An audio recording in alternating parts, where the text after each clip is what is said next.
Extremamente relevante nesse contexto é uma questão que é recente, o TCU tratou dela muito intensamente, principalmente no ano de 2018, mas é a compreensão de que o sistema de registro de preços não é aplicável à contratação de obras. Eu estive presente no terceiro Congresso Brasileiro de Licitações e Contratos e lá, em algumas palestras, este assunto foi tratado. É uma situação controversa, é um assunto ainda muito delicado, mas é importante dizer que o Tribunal de Contas da União compreende que não é possível a utilização do sistema de registro de preços para a contratação de obras.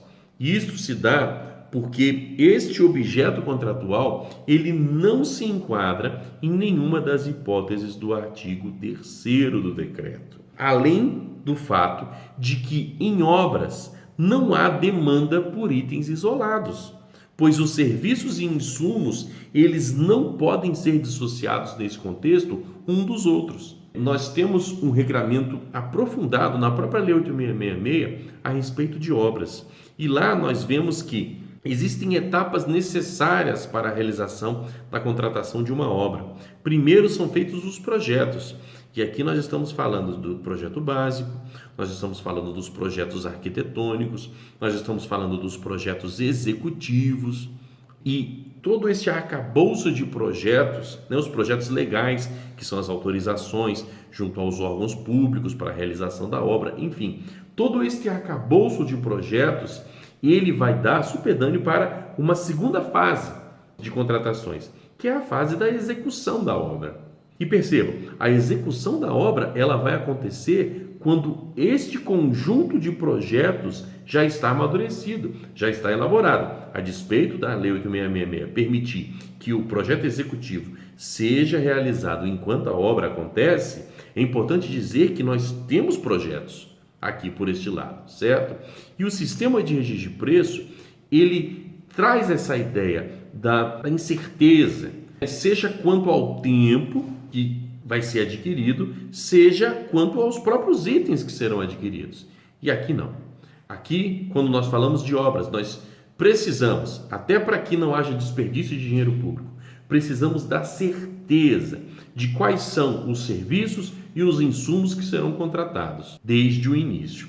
Então, até outro obstáculo que nós vemos quando pensamos em sistema de registro de preços, principalmente olhando para os órgãos que já cometeram este, entre aspas, equívoco de utilizar o SRP no contexto de obras, é que um dos serviços que é posto lá nos itens desta ata de registro de preço é a elaboração de projetos. E veja bem, a própria lei de licitações, ela traz um impedimento explícito quanto à participação da empresa que realiza os projetos na fase de execução da obra.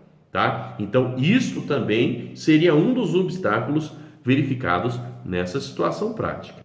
É delicado, de fato, demanda muito cuidado, porque, por exemplo, uma situação que pode ser levantada e quando nós estivermos falando de obras padronizadas, como, por exemplo, um projeto padrão de casas populares, será que nós poderíamos utilizar, então, a ata de registro de preço, já que serão sempre os mesmos insumos, sempre os mesmos serviços? Seria possível? Não ousaria aqui trazer essa resposta, mas é importante, gestor, que você compreenda que para o TCU, que é o controle externo de todos os órgãos dos 3 poderes, para este órgão de controle não existe essa possibilidade, ok?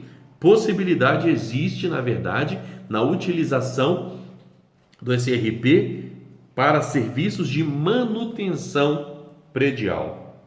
E é muito interessante como esses limites eles se confundem, né? Os serviços de manutenção predial, pequenas reformas com de fato obras ou serviços complexos de engenharia, tá? Estou falando deste segundo grupo aqui que não pode ser abraçado, abarcado pelo sistema de registro de preços.